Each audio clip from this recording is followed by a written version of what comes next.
Today, we'll report on several new game-changing information that Tesla just dropped. First, it looks like China sales are booming again. Tesla China had its best first month of a quarter ever, with 46,000 vehicles sold in July. And according to Bloomberg Research, the price of electric vehicles in China is now officially cheaper than gas cars. Second, Tesla revealed in their new autopilot safety report that drivers using Teslas with autopilot engaged are now 10 times safer than regular car drivers. We'll review how Tesla's safety record has been improving over time. And third, we also had the CEO of FigureAI drop a new demo of their new Figure 2 humanoid bot. But along came with that was a war of words between Figure and Tesla. Some Tesla fans took Figure CEO's brash reply as a joke, but others are saying they think Figure is a fraud. We got Larry Goldberg joining us. He's an entrepreneur and he's a regular on our channel. Thank you so much, Larry. Great to be here, Herbert. So these are some new information that Tesla's dropping here about the safety, about China sales, and it's looking pretty good. Let's start with looking at China because there's some new information here about how new electric vehicles, which includes BEVs and hybrids, are doing, and apparently they're doing really well. So here's Roland Percher at Pololi. Tesla China had its best first month of a quarter ever. 46,227 Model 3s and Y sales sold in July. That's 46% higher than April, which is the first month of the quarter last quarter, 13% higher than the previous best first month of the quarter in April. So this is a beautiful chart that he puts together, and the green is that first month. So by quarter, you should see 3 months, and you can see that 46,000 for the first month of a quarter is much higher than anybody else ever. Is this a good sign? Yeah, it is a good sign. I mean, firstly, kudos to Roland. He does such a great job with his charts. I mean, amazing. And he's always very prompt with them. So, you have to take these 1 month numbers with a little pinch of salt because it all depends on the number of production days in a given month, given, holidays, how they fall and so on. But Tesla China's on a tear. The numbers are pretty darn good. And if you look at Tesla BEV sales, China BEV sales, they're looking pretty good. So it looks like we're seeing, this dramatic curve, really spike as we always expected it to do. And China's leading the way, and where China goes, the world is going to follow. Yeah, exactly. And so here's why. They're doing so well. It looks like that electric vehicles likely cross. This is we'll take a look at this. News from Bloomberg Research. Electric vehicles likely cross 50% of total new vehicle sales in China in July. Here's why. The reason is because the electric vehicles are now cheaper than combustion models in China. So it looks like here that the green is electric vehicles priced lower than ICE. And then the blue is EVs priced higher than ICE. And you can see that more than 50% now. We hit that in this first quarter where more vehicles, electric vehicles, are now priced lower than ICE vehicles. And then here's I just want to say one thing. In that chart, you can see the drivers for Tesla's price strategies.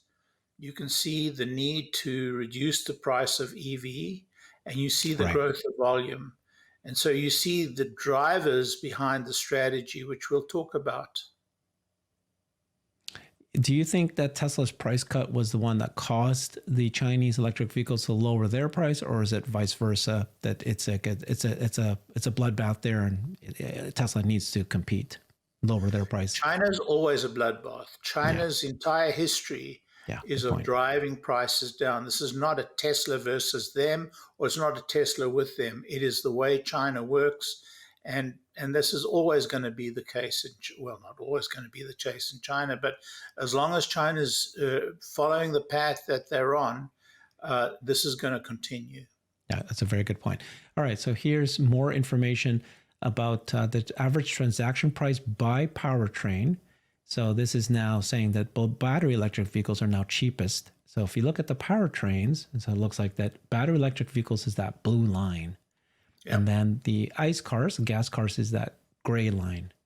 So you can see that battery electric vehicles crossed over in 2022, 2023 is cheaper. And then the purple line is plug-in hybrids. And then this is hybrids. I don't know the difference between plug-in hybrid and hybrid, but there you go. And what you're going to see is you're going to see the plug-in hybrids and the hybrids die.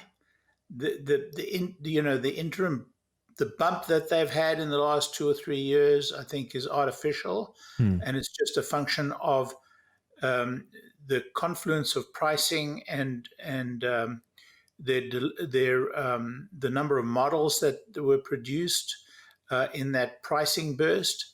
But I think that time is over. So you watch that blue line continue down, and that blue line continuing down is going to drive plug-in hybrids and ultimately IC, internal combustion engines, to death. This is a death spiral. And once the death spiral occurs in China, it's going to occur in the rest of the world. So, all this talk about, a year ago, not a year ago, 6 months ago, I was on a Yahoo News. And the first question they said is, what about this, death of EVs or EVs dying? And I said, what you're going to see is EVs are going to swamp ICs in a very short period of time. Yeah. And it's happening in a shorter period of time than I even thought it would. The question for me is this is the average vehicle transaction price. And I don't know if that includes, whether it includes penalties and if it includes incentives. Yes, it includes everything. It's, penalties and incentives. These are just rolled into the price. Yeah. Yeah. So but this is, yeah, go ahead. Yeah, this person says this is breaking. For the first time ever, more than half of cars sold in China last month were electric. New energy vehicles, which includes electric vehicles and these hybrids, reached a record high, 51.1% of retail sales in July, according to data from China Passenger Car Association. So you can see here new energy vehicles, which includes, again, battery electric vehicles and hybrids. It finally crossed over in terms of number of new vehicles sold for the first time. So, yeah, and what's very important about this is we saw this in Norway as well. Yeah, we saw once that cross occurs, it becomes a death spiral. And so we're going to see combustion energy vehicles and, for that matter, all these hybrids die. And it's pretty quick. From here on, it's a death spiral because the costs and the ICE vehicles continue to go up as their volume reduces, and suddenly it becomes no longer worthwhile, assembling those vehicles. So it's going to be 5 years, no more ICE cars in China, period. Wow. Yeah, that's fast. And when that happens, Herbert, the rest of the world will not be able to afford creating internal combustion engines. Can you explain that a little bit? Because I get that. That's really good, right? Because it's based on supply chains of scale, and then once one falls, we should talk to Jeff Lutz about this, because Jeff would, give you the mechanisms by which it takes place. I mean, I just work on, my knowledge of these trends and these tendencies. Yes. Yeah. I'm a client of the supply chain world, so I see what they do, and we wrote supply chain software for 20 years.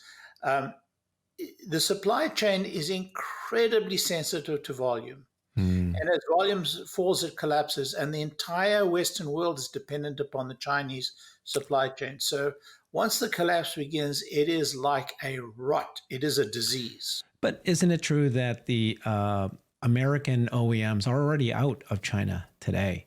They're not able to sell their cars already today. The supply chain depends upon China. If you go to the factories in Georgia and Alabama and in Kentucky and Kansas, well, not Kansas, Kentucky. Oh, okay. I see what you're saying. At the equipment coming into those factories, and you look at the supplies coming into those factories, what do you think they're stamped with? Made in the United States of America? No, they're made in China. So, that entire supply chain is going to die. Interesting. Okay. Good topic for Jeff. I love it. Thank you for sharing that. So this is Roland explaining a little bit more of what we saw here with China sales this month. He said that of that 466,000, I can't remember what the exact number was, Model Y, second best-selling car, 79% of it was Model Ys, 21% Model 3s. best first month of the quarter ever, 46% versus the previous first month of the quarter, or previous quarter, first month of last quarter. Best July ever, 46% versus July of last year. Okay. Last 3 months, blah, blah, blah. Okay. So I think before you go away from that slide, there's something very important to know about that slide. Could you go back? Yeah. One of the most important things to know about that slide is the Model Y may be the second best-selling car by volume, but in dollar terms, or in yen terms, it's a massive lead in terms of total volume, total dollar volume, total yen volume. It's not yen. Yen is Japanese. This is yuan. Yeah, yuan. Yeah. Sorry. I've been so. Yes, I know what your head was the last week. This week, yeah. But the Model Y is probably 60% more expensive than the next bestseller. Yeah. And so you're looking at a huge yuan advantage over, all the other cars. And even the Model 3 is significantly more expensive than the cars it is down. So from a dollar point of view, Tesla has to be raking in, a very large percentage of the total. And BYD sales dropped catastrophically in that quarter. So it'd be interesting to see the results compare the two, and I haven't done that yet. So that's a good point. BYD volume of sales dropped tremendously. We don't know why, but Tesla's Model Ys made up most of this, and the price is so high that discrepancy is even more pronounced, as you're explaining. Correct. So if we look at year-to-date Tesla sales in China, it looks like 2024 is way at the bottom. Year-to-date, we're already catching up to what happened last year.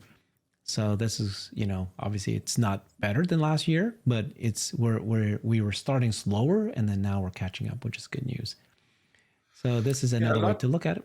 Mm-hmm. A lot turns on the days in the month and when holidays fall and so on. So it's very difficult to just take a period by period comparison. But it's still it's not a bad year to date, and it's getting better. So this is hard to see, but basically for each month you can see the years. Green is 2020, 2021, 22, 23, and then the purple is 2024. So obviously we only have purple up to July here, but you can see how it relatively compares to the others. But we've got other charts here to show how it looks. I already showed this before. 2020, the Q3 2024 is much higher than it's ever been. Right. Maybe that's a good sign. But if you look at it here, which is the purple again is 2024, and the blue was 2023. So we're at July 2024. We're tracking maybe just a tiny little bit lower. I think he said point something percent. So yeah. This is the number of exports, 27,890 exports for July. And this is how it compared in previous months as well. Any thoughts on that one? It's difficult because we need to actually see where we are compared to last year. I think exports are lagging because sales in Europe are definitely lagging. There's no doubt about it. We have a significant decline in Europe right now. In almost every market, well, not every market, but Germany, which is a very large market, we have a very significant decline. And whether that's a political problem or it's a China import problem on the Model 3s, but even the Model Ys are lagging. And so it's a very big issue right now. All right. Let's get to the next story here, which is Tesla dropped some new information about the safety of FSD autopilot and full self-driving. So they're now saying that, so first of all, more than 1.6 billion miles have now been driven with FSD supervised. And then the vehicle safety, this is what they announced, that in Q2 2024, for those drivers who are driving a Tesla and were using autopilot technology, they had one crash every 6.88 million miles driven. Compare that to a driver not driving a Tesla and not using that technology. They had one crash every 670,000 miles. That is 10 times safer already. And even if you are just driving a Tesla, but you don't use the autopilot technology, that also is already safer at 1.4 It's almost like double the safety already just driving a Tesla without that technology. More than double. Yeah. So this is what they showed. The blue is Tesla vehicles using autopilot, and we're now here at Q2 2024. And then the light blue is Tesla's not using autopilot. And so we're already at that point. Yeah. Yeah. So, I don't think that's sufficiently illustrative. I mean, it is an extraordinary number to see just how much safer Tesla is using autopilot. And I'm assuming, I've been asked this several times and I've tried to find the answer to it, but I'm assuming the word autopilot means autopilot and FSD. Yes, agreed. So, It is. so one of the ways to look at it is the way that they've looked at it, and I've done that.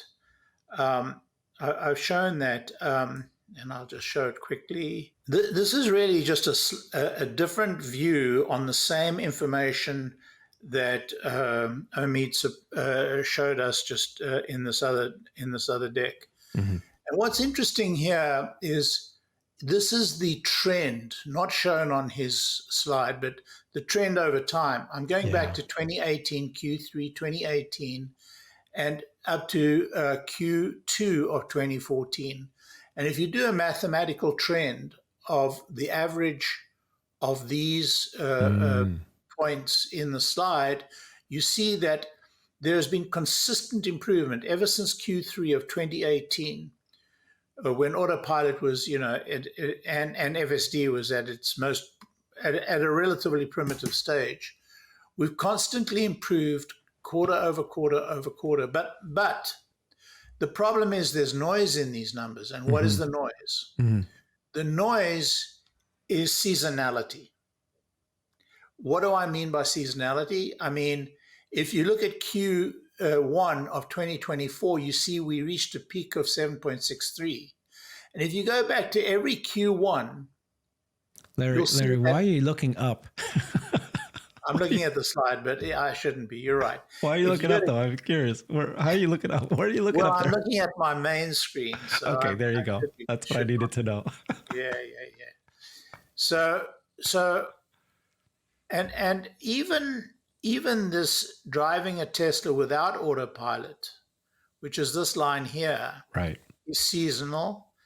But if you drive without autopilot, it's not really that seasonal, and there hasn't been much updates on this particular line, but I see. It's really very tragic. Now, there's a mix of age of cars, of course, so we can't really say it's one-for-one comparison, but it's not a bad comparison, given that the fleet now is becoming very large and is aging. So maybe that works anyway. But what I did is I took the quarterly signal out of it. And the way I did that was just focused on this quarter, Q2, and compared this Q2, which is 2024, right at this point here. Let me put my laser pointer on, but yeah, my laser pointer is now switched off. If you look at Q2, we're at 6.88. Mm-hmm. With the quarterly variation signal taken out, you compare all the fourth quarters, you see the improvement. There was a slight degradation there, and this is new introductions, new versions, and so on, and some of the versions reverted, some of the versions weren't as good as others. But you see this constant improvement. Now you can see that the actual trend is even steeper in terms of improvement. We started at 3.24 accidents per million miles. We're up to 6.88. We've actually doubled our safety factor from 2019 to 2024. Now you see it very clearly. And so this is a very important way to think about it. So if you go back to the way Tesla presents it and the way the previous presents it, you don't see that signal being removed. You get to 6.88, but you think it's a decline since last quarter, which was 7.18. So Nice. the reality is Yeah. we're consistently and dramatically improving quarter by quarter, and it's an amazing improvement given the history of given the history of road accidents and road deaths. This is an amazing reversal of what we've seen traditionally over many years. This may have more impact than the seatbelts had back in the 60s and the 70s. Wow. I love what you did here. It explains so much. You're right. The way they did it with the tables, that's not good enough. This shows a increase. I So one love of the the way you things, explained the seasonality. This yeah, is compared to, this is Tesla's without the autopilot, but just Tesla's alone. Obviously, there's yep, going to be accidents, and that's because of season. And then the gray line is non-Tesla vehicles, and right. they don't report it on a quarterly basis, but you can see how it's actually gotten worse for non. Yep. And at least we have something that people are working on to actually make something safer. We can say that we can say, just looking at this graph, that in non-FSD,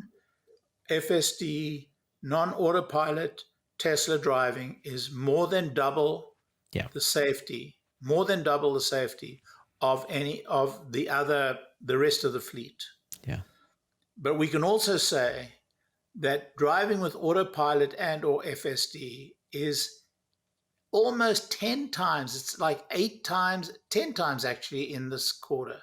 And if you look at if you take the seasonality out of it, then it definitely shows you that it's gone from 5 times to 10 times since 2019, which is just an amazing result.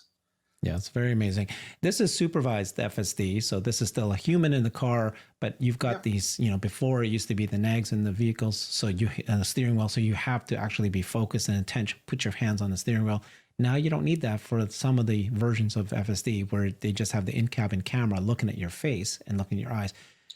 That is already safer. So who cares about robotaxi? Just put that for aside. If you just roll this out for all cars, why are people upset about having new ADAS features that data showing is already that much safer? So, Well, the most interesting piece of this is going to be after this new version rolls out to the fleet as a whole. And so next quarter will be, the whole fleet will be running yeah, the the latest version. latest version. And so I think there's going to be another spike upwards. And, that level of safety, NHTSA can't ignore that. Yeah. Yeah. No, they cannot. It is too safe. It's fantastic. 10 times safer. That's already, we're already there. FSD is 10 times safer. Now the question is what happens when it's not supervised? But of course, they're not going to release it unsupervised if it's not better than supervised. So we'll see when we get there. Okay, let's talk about this controversy that's happening within the Tesla community. There is another bot company out there called FigureAI, and they have just released their latest Figure 2 bot. Let me just show that to you when people can see it. They dropped this demo a few days ago, and it's impressive. It's their latest generation, and it's looking good. And they compared it, and they just did this kind of visual. And the thing about them is they're actually in BMW. So they're showing you that this is being piloted in the BMW facilities. So what happened though, and I'll start with that, which is, Brett shared that BMW said there was a very successful test of Figure's bots there. But then what I want to show you is the back and forth that happened between Brett and the Tesla community because of Brett being pretty bold, being pretty rash. So this is the press release showing the Figure robot in the BMW pilot. It's being tested. This is a press release directly from BMW themselves. They said it's a successful test. And so you can see here, BMW is exploring the use of humanoid robots in production for the first time during a trial run lasting several weeks at their Spartanburg plant. Figure 2 successfully inserted sheet metals into specific fixtures, which were then assembled as part of the chassis. chassis. The robot must be particularly dexterous to complete this production step. At the same time, using a robot can save employees from having to perform ergonomically awkward and tiring tasks. So right now, they're currently testing and evaluating how humanoid robots can be used safely in automobile production. And the rest here is just, they're just saying with early test operation would now determine their possible applications in production. So they did the test. They're just trying to see where does it fit, but they're looking very positive. And then they say good things about their new factory that they're trying to promote. And then let's go right to the last paragraph, though. This is the last paragraph. It says, currently there are no FigureAI robots at BMW Group plant, and there's no definite timetable established for bringing them to the plant. But the test went. So yesterday when they dropped that video, Brett, the CEO, posted this because it's in reply to Elon. Elon in February said, bring it on, in reply to Brett's comment about raising $675 million. Elon said, bring it on. Brett did this, says, look at me, I'm captain now. So that's kind of a pretty strong statement. What do you think about that? Very sassy. Look, Brett Adcock's a particular character. I've had my run-in with him. I didn't appreciate it. I posted an assessment of all the robotic companies I could find information on. I posted like a heat chart of them, and obviously I was wrong in one or two of the figure categories and got a really nasty gram. I mean, really nasty gram from Brett. So I decided, you know what? It's not worth the pain and the trouble because there's going to be this kind of backwards and forwards with each company that you score. So I've left it to others to do that. So it left a really lousy taste in my mouth. And, when I was invited to invest in the company, I decided not to. I think it's a good investment. So, a lot of people are calling him a fraud. A lot of people are calling him another, well, never mind what they're calling him because it's not pleasant. But I think they're wrong. I think he's a very, very strong leader.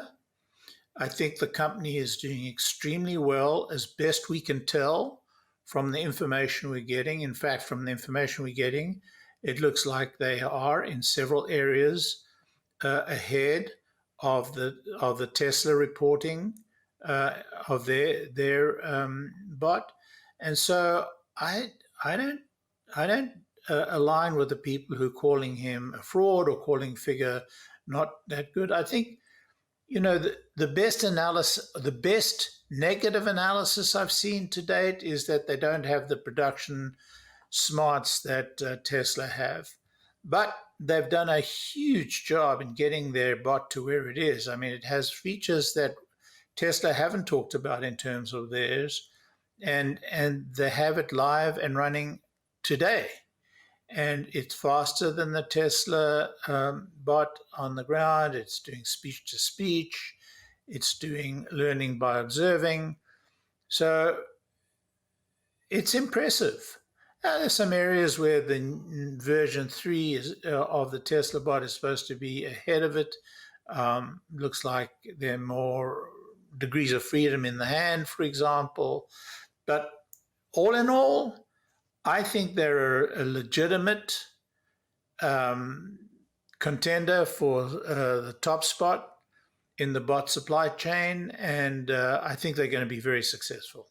Okay. There are going to be multiple successful companies, by the way. I didn't like particularly this meme because this guy in the movie gets shot in the end through the head. So I don't know. It was, Look, so if clever. you have the captain now. Yeah. It's to other bot companies' benefit to try to compare themselves to Elon and create this kind of, hey, we're, competing head to head. Of course, a lot of the Tesla investor community don't like this and they attack. But Milan replied back. Milan Kovac is the director of Figure, the Tesla bot, and he said, "Bro, take a look at this video that he dropped." And he basically said that, look, you're August 2024, we're 2023. You're basically copying us frame by frame of exactly what you're doing. This is December 2023. We're showing our hands and we're showing our bot, and you're like just catching up now. And look at what we did with our hands. All right. And then, this is us walking. This is December 2023. And then you're working at the factory. Great. But we were doing that in May at our own factory. Self-correcting, all that. So that's what they showed. Now, Milan did that, bruh. And then Brett replied, wait, did you really recut different scenes and stitch them together and just edited video to fake a narrative? Yikes. Well, again, not really that bad. But then Milan replied, and jokes aside, lots of respect for the engineering team doing the work at Figure. As an engineer, I know how challenging the journey is. I mean, even Milan was saying, this sounds like a joke. Like this is all, hey, fun joking. Do you think it was a joke, or do you think that this is truly, we hate each other kind of thing? I hate this competitive, meme passing on X in serious business. Doesn't fit my approach. I dislike Brett's, aggressive attitude. I don't think it fits. I don't think it sits well. And, the reason why people are comparing him to the Nikola business is because of this challenge to Elon, this personal challenge to Elon, which seems to be, it's unnecessary. Yeah. They're doing great work. Just talk about the great work. You don't have to be the top. You don't have to be the top dog. And if you're the top dog, you don't have to sing it. You don't have to bark. You're the top dog. It'll become quite self-evident. So that's how I would do it. But, Brett, and you cannot take away from him his achievements. He has done some incredible work. So there you go. Thank you so much for your opinion there, Larry. Follow Larry on X at Tesla Larry. Thank you so much. Bye-bye, everybody. I've created a website that is the most comprehensive resource for the Tesla investor. Please check it out. Simply go to my website at herbertong.com.